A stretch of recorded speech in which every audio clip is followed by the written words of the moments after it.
unavaa hivi ndani kwangu kweli wewe hivi? Uone aibu? Uone aibu na kuuliza hivi unavaa hivi ndani kwangu kwenye nyumba yangu? Sina taulo dada. Kumbe nilikuwa sijakupa sheria za humu ndani. Sasa nisikilize. Sheria za humu ndani. Ukienda kuoga, unatakiwa ujistiri. Si unanielewa? Unatakiwa ujistiri. Vaa nguo vizuri, jistiri, nenda chumbani kwako. Si unanielewa? Sio unavaa mtandio unatoka na mtandio. Kama umekosa mtandio, vaa hata bukta, vaa nguo yoyote, lakini uwe umejistiri. Si unanielewa?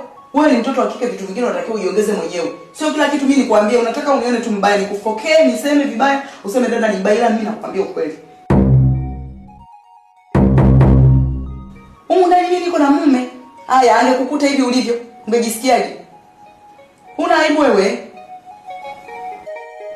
Sawa. Haya, ndani.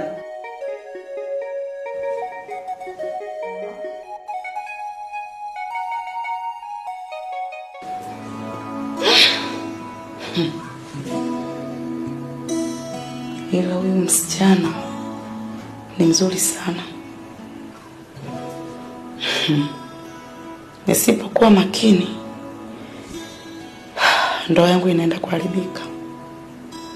Maana hapa sijui huyu mume wangu kamtoa wapi binti, sielewi. Wamekutana wapi sijui. Nipo tu. Inabidi niwe makini. Nitajua cha kufanya.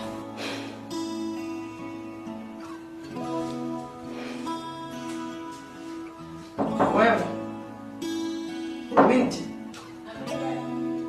zingatia maneno niliyokuambia. Naomba haya mambo usijirudie tena. Sijui unanielewa? Ukirudia tena kwenda kuoga na kimtandio, tutaonana wabaya. Umenielewa wewe?